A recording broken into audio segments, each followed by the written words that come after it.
The Queen.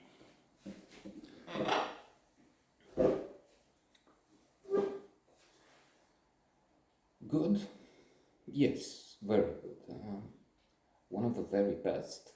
One of the best 100? Maybe not.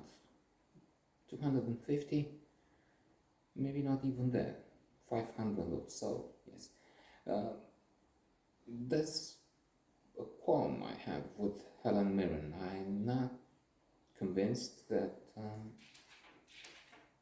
she is as good in this role, and in fact in quite a few others, as say Dame Judi Dench. But that's just a personal take, of course, irrelevant. It's just a game we play.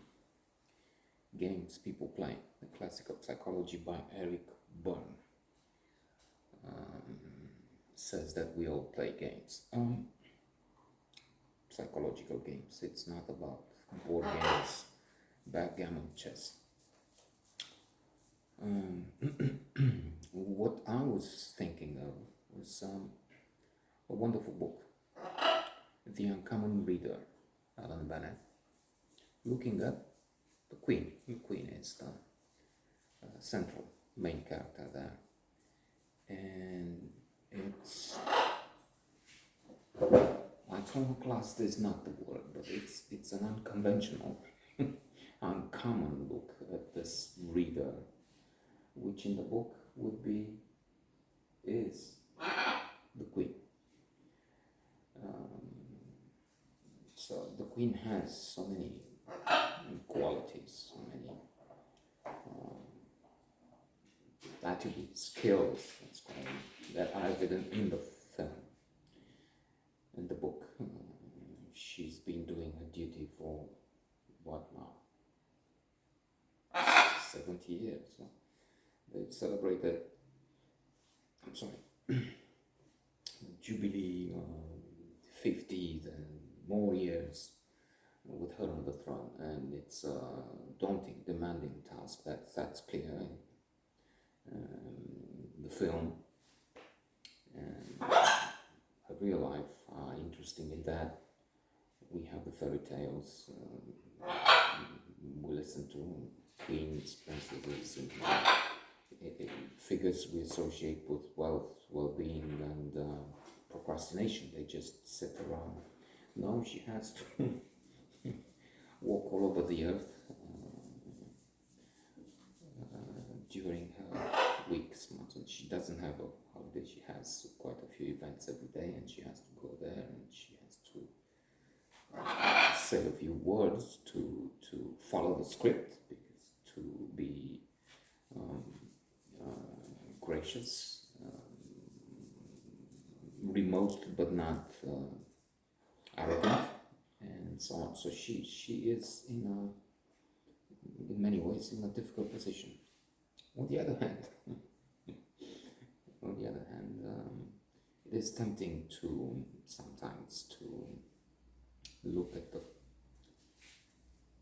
half-empty side of the glass and say, well, what about this woman?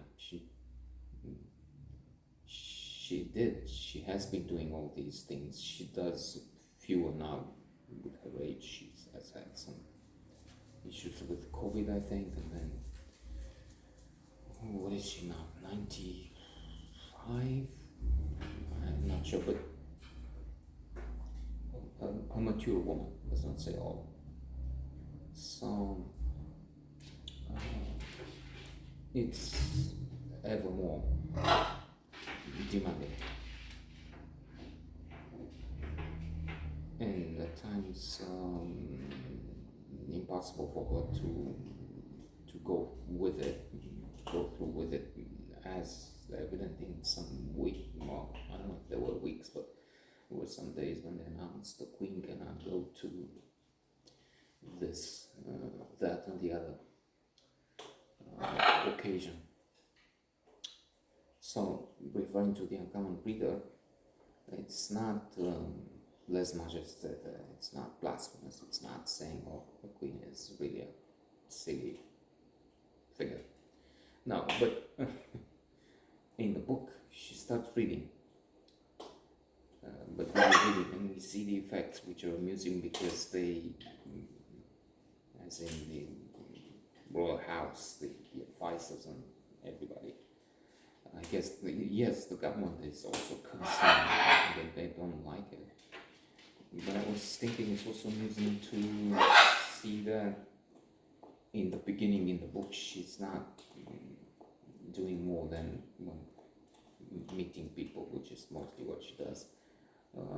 Saying a few very banal, mundane words, low level of conversation.